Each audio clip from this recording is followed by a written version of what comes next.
నితీష్ రాణే ఎవరైతే కేంద్ర మంత్రి కేరళ గురించి మాట్లాడినటువంటి మినీ పాకిస్తాన్ అని ప్రకటించినటువంటి దాన్ని ఏదైతే వైనాడు లోక్సభ సీట్ని గతంలో కాంగ్రెస్ నేత రాహుల్ గాంధీ, తాజాగా ప్రియాంక గాంధీ విజయం సాధించడానికి ప్రస్తావిస్తూ ఆయన కేరళ మినీ పాకిస్తాన్ మారిందని ఉగ్రవాదులంతా గాంధీలకు ఓటేస్తున్నారు 2 రోజుల క్రితం వ్యాఖ్యానించారు. దీని మీద వివాదం చెలరేగిన నేపథ్యంలో వివరణిస్తూరానే ఆ రాష్ట్రంలో హిందువుల మత మార్పిడి, లవ్ జిహాద్ వంటి విషయం మీదనే మినీ పాకిస్తాన్ అంటూ పేర్కొన్నానని వివరించారు. నితీష్ రాణే వ్యాఖ్యల మీద కేరళ సీఎం విజయన్ సీరియస్ అయ్యారు. సంఘ పరివార అసలు స్వరూపం బయటపడిందంటూ మండిపడ్డారు. రాణే వ్యాఖ్యలు రచ్చగొట్టేలా ఉన్నాయన్నారు. ఆయన మంత్రి పదవిలో కొనసాగడానికి అర్హుడు కాదన్నారు. ఇంతకీ అక్కడ నిజమా కాదా విషయం?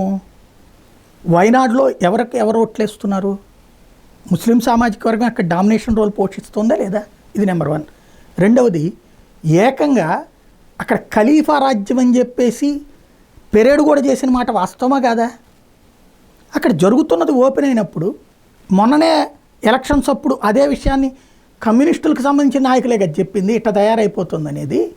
ముందు కళ్ళెదురుగుండా కనబడుతున్న దాచేస్తా రాజకీయాల కోసం మాట్లాడుకుంటే పొద్దున్న నాశనం అయ్యాక ఎవడు చూసుకుంటాడు?